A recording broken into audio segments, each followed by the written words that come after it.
It's time for another edition of BaltimoreBaseball.com's Orioles Minor League Podcast. My name is Adam Pohl, the voice of Bowie Bay Sox baseball, and today we've got a great conversation with the voice of the Frederick Keys, Geoff Arnold, in his third year calling Advanced A baseball in the Carolina League. We'll also have a look at a veteran ball player with ties to the Orioles big league club that has had a great start to the year and has ascended up to AAA Norfolk. But we start today's podcast with a conversation with Orioles minor league roving hitting instructor Jeff Manto. Manto's in his third year with the Orioles in this position, his seventh overall season. He had 4 years with the White Sox as a minor league roving hitting coordinator.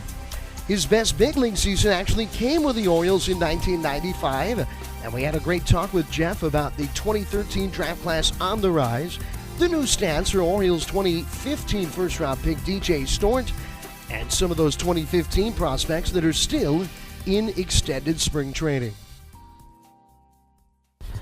Well, it's so great to have Jeff Manto here with us today, the Orioles minor league roving hitting coordinator. And being a roving hitting coordinator, it's got to be such a nuanced and a unique thing. You've been doing it now for those 7 years, though, between the White Sox and the Orioles system, Jeff. Yeah, it's probably the best job, except being a big league hitting coach. I get an opportunity to have an impact on all the coaches as well as the players. And one of the things I enjoy, obviously, as we all do, is watching players get better year after year. But at this particular point in my career, it's even more gratifying coaching coaches. You know, that's one of the things we talk about, and that's one of the descriptions of this job is helping the coaches learn how to coach hitting, and that's also a big factor in what I do. I wanted to ask you about that because so many people say, is there an organizational philosophy of hitting? If it is for the Orioles, what would that be? I think right now our philosophy is just quite simple, is just make everybody as good as they can be. I don't think we have any specific philosophy where we're going to swing down, swing up,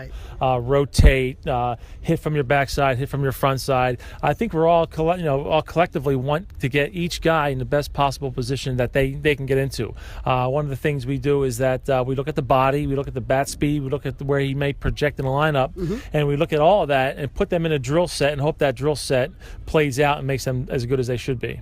You know, there's so many players just that you have to deal with. So to enact the same philosophy and the same way of hitting for every one of them, for some people would be like sticking a circle into a square hole.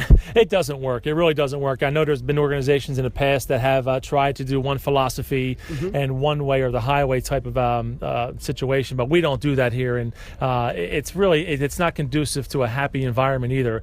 We allow the coaches to coach. We allow ourselves to be creative, trying to get these kids to the big leagues. Although there are guidelines. I mean, these guys, our coaches, aren't flying off the seat of their pants and doing whatever they want. There is some kind of threshold, but yet we have some really good coaches. We have, obviously a great leader in Brian Graham that allows us to do what we think is best. And yet it definitely comes out when the coaches are coaching.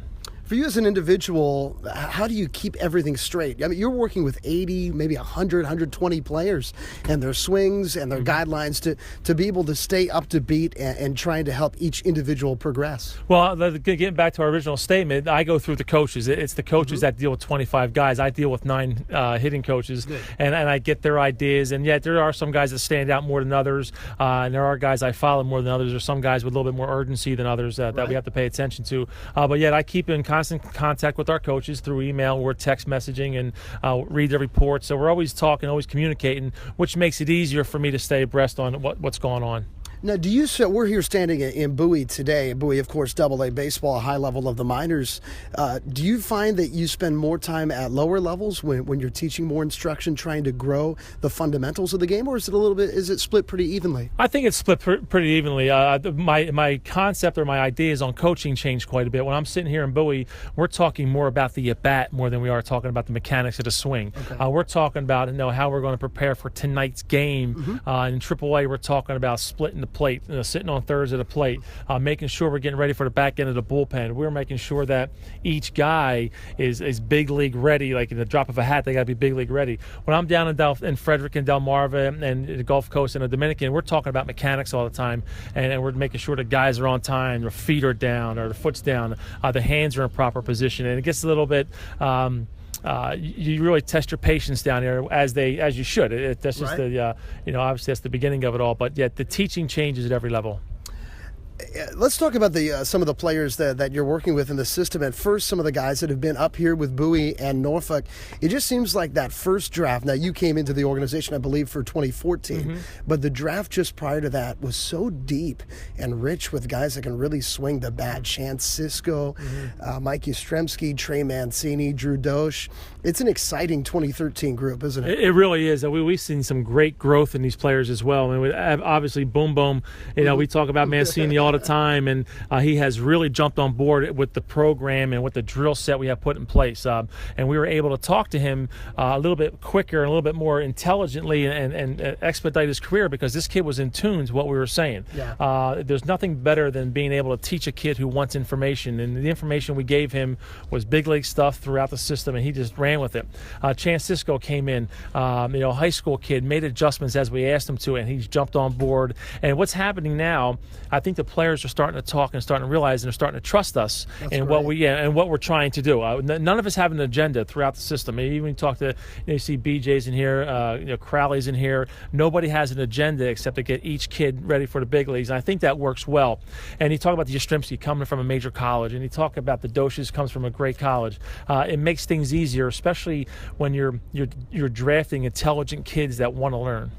Yeah, because what we're talking about here is development. A lot of fans that are really in tune with this kind of stuff, they want to look at a guy in Delmarva and say, oh, he's not hitting for power, he's not hitting for average. At this point, well, he's probably a lost cause. But this is all about throwing these guys into the fold and letting them grow. And we've seen it in a lot of different ways. I know a great example would be on the pitching side, Michael Givens, because a few years ago, he was struggling to get outs here in Bowie and was a guy that you wouldn't get put into a close game, and now he's a dynamic piece of the Orioles bullpen. So it's great to see players develop. And Mancini is a great example with his power. Yeah, I really do think it's just it's a product of what we're doing around here. Again, and Brian Graham allowing us to do what we think is best, and it's been a great atmosphere, and the kids are enjoying it. When you talk about like the players, like the Mancinis, and again, and I read every once in a while. I'll go on the internet and I'll read what the fans say. I don't know why I read what the fans say, because I'm down here in the minor leagues, but yet when I see the reporters, the beat writers write about our players, it's good to see the fans. So a lot of fans realize that it is a process. When you see Sisco, if you would have seen Sisco and Delmarva and see him today, it's a totally different hitter. If you would have seen Mancini when we first came in here and see him now, you wouldn't even recognize him, and with the Yastrzemski and so on. And there'll be adjustments to be made for everybody coming through. But again, it's great that they trust us in what we're doing. And again, we have just a bunch of great coaches around us that follow a program. We're here with Jeff Manto, minor league hitting coordinator here on BaltimoreBaseball.com. And one thing that we saw with last year's draft is you've got a lot of guys that you can really, really mold. A lot of high school hitters that have some power, but many of them are still in extended spring training. There probably hasn't been a crop like this that has this much talent in extended in some time. I'll tell you what, I'm really happy with what we got down there. You got some guys that have an opportunity to make an impact in the big leagues.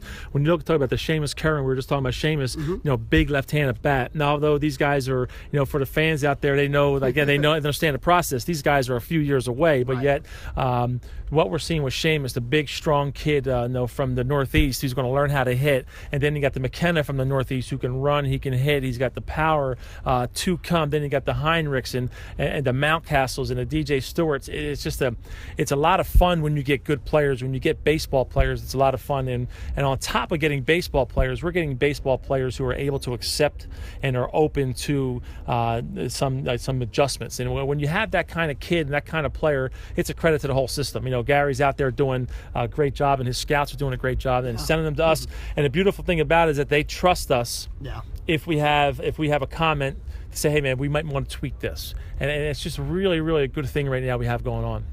Let's talk about DJ Stewart because he is talking about adjustments. He's probably made the biggest adjustment. You as a hitting coach, I know that he had an unorthodox stance coming into last year, did not put up big numbers in Aberdeen after being a first-round pick out of Florida State where he was a dynamic ball player. It seems like after a few weeks, he's starting to catch on here with Delmarva. Yeah, he really is. And he's a kid that, again, he's coming in, he's putting a lot of pressure on himself. These number one picks usually do that. They try to live up to the billing. They read it. They try to live up to the media and what they're writing about him. But yet, right now he's starting to figure it out. He's starting to learn what this is all about. And on top of the development on baseball, yes, there's a lot of things on his plate. He's got to learn to play defense. He's got to learn how to run the bases. He has to learn to throw the ball to the right base. And all of a sudden, hey, I forgot I have to learn how to hit as well.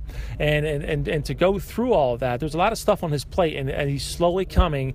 And with the adjustments, he's figuring out that, maybe my approach needs to change a little bit.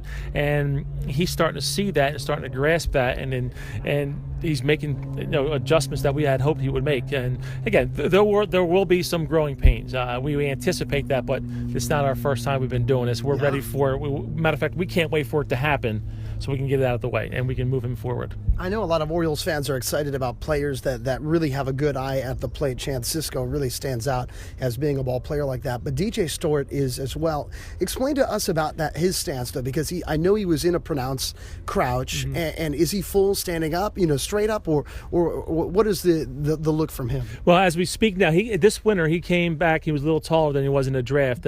He figured it out. He figured out that maybe I need to be taller from somewhere where he got it. We don't know where he got the information, but I think we were pleasantly surprised when he came to spring training. He was up a little bit higher, and that allows him to do a lot more things at the plate. He's not limiting his strike zone. He's getting more leverage out in front. All that baseball talk about leverage, pitch selection, just even being able to see the pitch better. And he's going to go back and forth with that. He's going to go down. He's going to come back up. And I think the reason why, when you aren't successful, you'll go back to what you know. And we anticipate, if he goes through a little rut, he's going to get lower. That'll just be that little security blanket. But we're going to have to go there and slowly push him back up and say, hey, man, it's okay. Just get back up on your feet and start hitting. But he's a good hitter, good eye. He's going to develop into some power. And the sooner he figures it out, he's going to be a lot of fun to watch. Well, thank you so much, Jeff, for your time today. It's been a great conversation. It's got to be neat for you. You grew up in Pennsylvania, went to college at Temple, and for yourself personally, you probably had. I mean, you played in a lot of different places, had a long big league career, but you probably had your best year with the Baltimore Orioles. Tell some of our Orioles fans about what it was like. I know you hit a home run in 4 consecutive games, and you were in that early era at Camden Yards. And for me, as a fan growing up, that was just such a special time. You probably played in front of a sellout every game that you were with the Orioles. I tell you, I walked into it. That's for sure. I mean, I remember going to spring training thinking. The year before I was in Rochester, and I remember the strike had hit, and then there was a lockout or strike. I don't even know what it was, a strike or a lockout. And all of a sudden, I'm like, this is my opportunity. And then here we go with this lockout thing. And as it turned out, I remember Phil Regan saying, "Hey, Charlie Manuel says he knows you." And I said, "Yeah, I play for Charlie." He goes, "Well, if Charlie says you're good enough," I said, "You're good enough to play for Charlie. You're good enough to play for me." So it was great. I got an opportunity. I was surrounded by a lot of good coaches and obviously a great team and a lot of good teammates, and it was just an exciting time. Unfortunately for me, I walked into probably the most memorable moment in baseball history, and played alongside probably one of the classiest guys in the game. So it's definitely a great memory. And of course, you're talking about Cal's streak down the stretch. That must have been something. It really was something, And you talk about people say nobody's bigger than the game and things like that. By no way did Cal ever think he was bigger than the game, and he still doesn't think he's bigger than the game. But that moment, Cal Ripken was bigger than the game. He was a tremendous teammate. He treated everybody with the utmost respect, even though he could have just pushed people out of his way, but he did not. He's a class act through and through. All right, let's switch gears here on our Orioles Minor League podcast here on BaltimoreBaseball.com. Well, the Orioles organization has long been known as an organization of brothers. Of course, the Ripkens stand out, but there have been many others. Zach Britton's brother, Buck, was in the Orioles organization for a long time. Dylan Bundy's older brother, Bobby, is a current pitcher with the Bowie Bay Sox. But a different brother is really taking off in the Orioles organization so far this year. Caleb Joseph's younger brother, Corbin, was promoted earlier this week from Bowie to AAA Norfolk.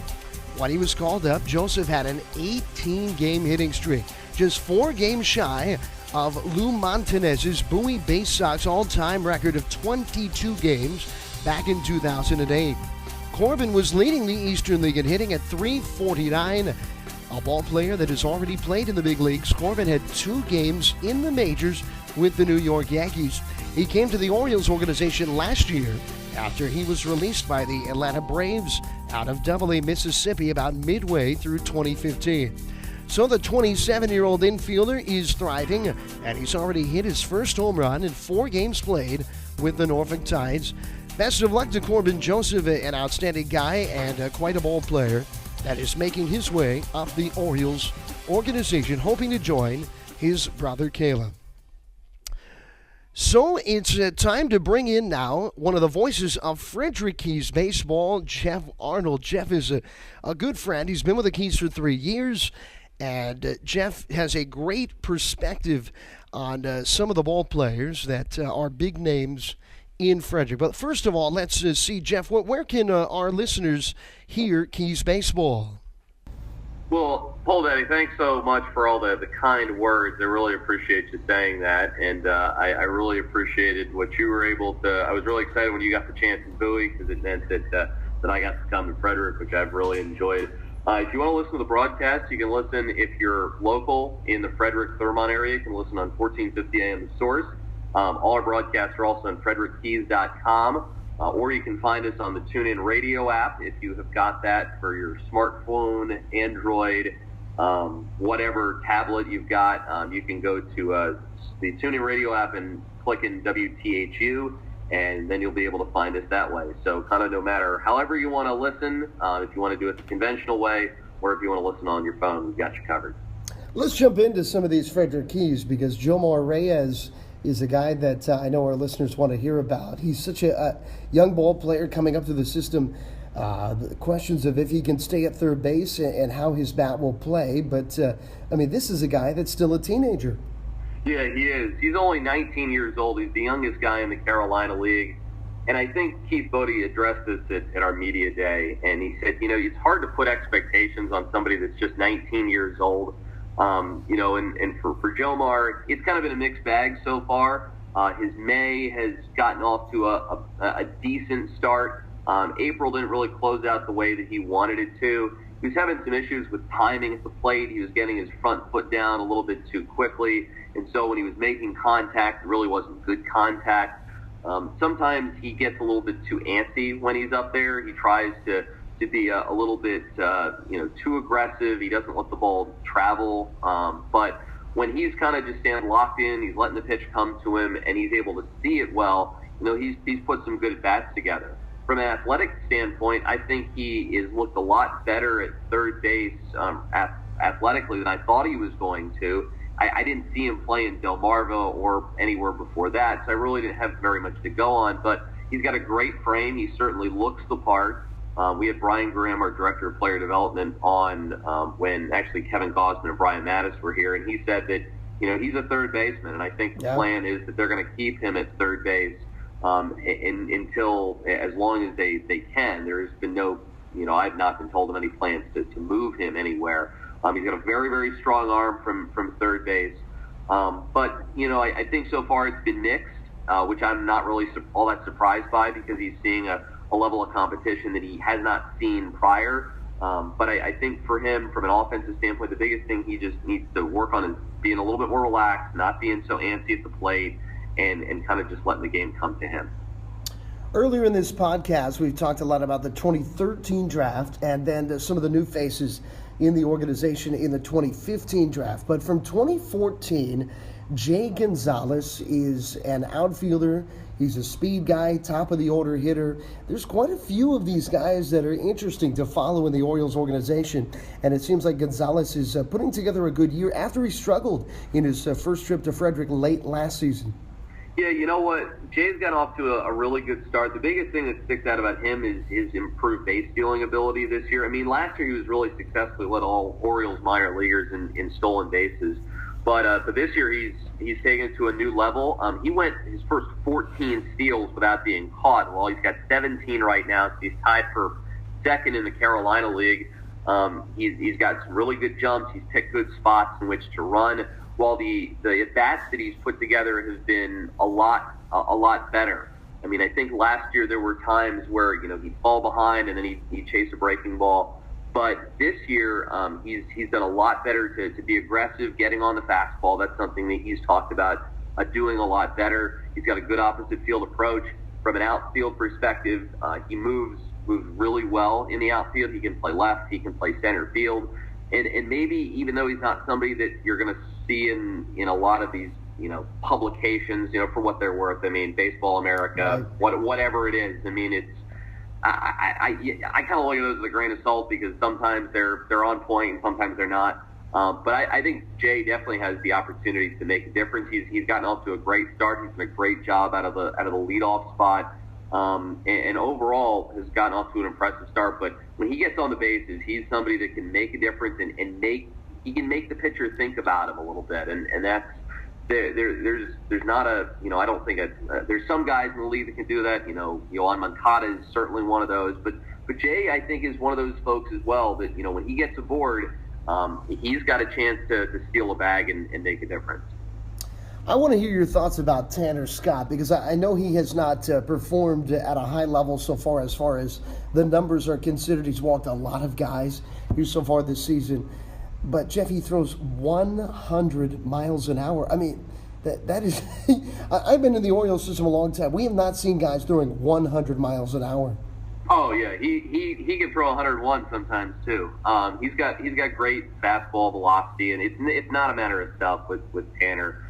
He had that one outing. It came against Salem on April 27th where he gave up 7 runs, 2/3 of an inning. He walked 4 guys. It was one of those nightmarish outings, and I was saying, I can't remember to who the next day, it's like, there's certain days, it doesn't matter what profession that you're in, where you're just going to have an awful day and you feel like you can do absolutely nothing right. We've all had those days, and it was just one of those for Tanner.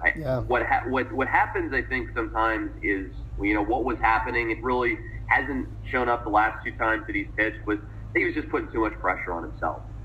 When Rick Peterson, director of pitching development, was here and he saw the outing where Tanner really struggled, and then he saw him bounce back really well against Winston-Salem, and he kind of told the story of Chad Bradford and how Chad Bradford was pitching for him, was doing great, and he'd be the go-to guy when you'd have to face a tough right-handed guy. So like Manny Ramirez would come up or Edgar Martinez, and they call on Chad Bradford to get the guy out. And then ESPN came in one day, did this whole story about Chad Bradford, and then for the next week afterwards, he was just awful. He was just terrible. He couldn't get anybody out. And so Rick brought in Chad Bradford to his office, sat him down, and had him look at some video of all the, the great at-bats that he worked against some of these brutal hitters, and said, I believe in Chad Bradford. This team believes in Chad Bradford, but does Chad Bradford believe in Chad Bradford? And, right. And I think Rick imparted that story to Tanner a little bit and told him, like, you were, and I think part of it with Tanner is that he was so good in the Arizona Fall League. He was so good last season. He pitched well when he had an opportunity to pitch in big league spring training this year, that he comes in here and he has a couple outings that don't go his way, and you see the ERA start to go up, and then suddenly it becomes, oh, geez, I have to be perfect to get it down. I have to be perfect, I have to be perfect, I have to be perfect, and you can't be perfect. So I think when Tanner just goes out, as simple as it sounds, and just pitches and doesn't think too much and doesn't worry about what his ERA is and just lets it fly, he's effective. And he has been his last 2 times out. He got a win in the Potomac series. He got a save against Winston-Salem, looked much better. As long as he just goes out and doesn't, as Rick kind of said, as long as he doesn't try and be Superman, as long as he just sticks to Clark Kent, he's probably going to be fine. And last thing, Jeff, I know one of the big surprises in a good way for the Keys has been their starting rotation, because this was a thing that looked like it might be problematic for the team at the start of the year, but it has turned into a strength. Oh, it really has. John Means has been tremendous working out this year. I think John got to us last year, and I think he might have been out of gas a little bit. It was his first full season, but he had an entire offseason to get himself into good pitching shape, and he's been tremendous for us so far. Matthew Grimes has been a great surprise. Big right-handed guy from Georgia Tech. who pitches to contact, but he also has pretty good stuff as well as fastballing it like 96 or something along those lines. And he's been consistently giving us good outings. Corey Jones was promoted recently from Delmarva, as was Lucas Long. Those two guys have been tremendous. So the starting pitching I've been really impressed by, and they've given the team a chance to win. And in the process, they've taken some stress off the bullpen. Yeah. And so the bullpen had two rough outings during the last homestand, but ever since those two, they have been pretty much lights out. Luis Gonzalez has been, I think, outstanding out of the bullpen. He had like really two outings that weren't so good, so his ERA might be a little bit higher. But you would never know it based on the way he's been pitching. At Wilmington, he was outstanding. He threw great at Potomac. And I think the fact that the starters are doing a good job, they're keeping the team in games, and then the bullpen comes in, they've been able to do a great job as well. And so from a pitching standpoint, the Keys have been in a pretty good spot. The issue right now has just been getting the offense going and being able to score some runs. You hear about the 4-run barrier a lot. Once you get to 4 runs, you have a much better chance of winning.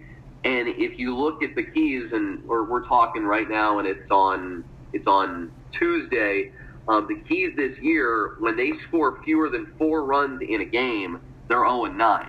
They don't have a win in that respect. So they just need to get the bats going a little bit.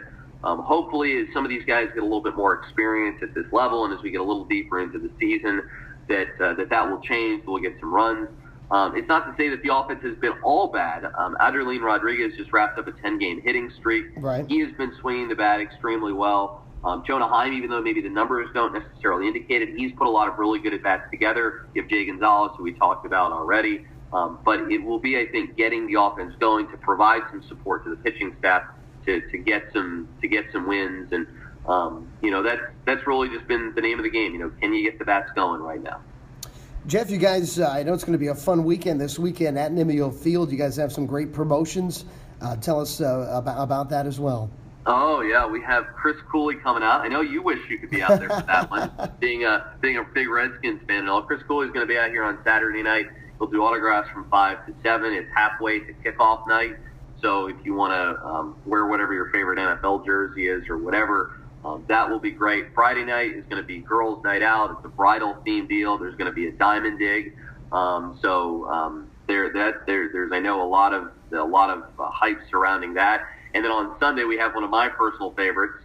Maybe it's because I'm a big Willy Wonka fan and they're going to be playing the Candyman can and stuff like that. But we're going to be doing a candy drop this Sunday following our 2 p.m. game against Myrtle Beach. It's the 3rd year we have done this. It has been great every single year. We'll have more than 200 pounds of candy being dropped from a helicopter. It'll litter the outfield, and after the game, the kiddos can run out and get some candy and have a good time. And it'll be a blast. Should be a fun weekend, and hopefully the weather will cooperate.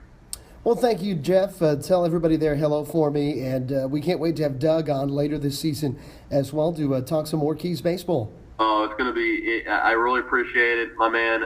Thanks so much for having me on. Look forward to talking with you in the future, and I'll be sure to pass along the best to everybody. And just so you're aware, Doug Rafter and I were wrestling over who was going to get to do round 1 of this. So I scored the TKO and got the first one with you, but I know he's excited to join you on a future podcast.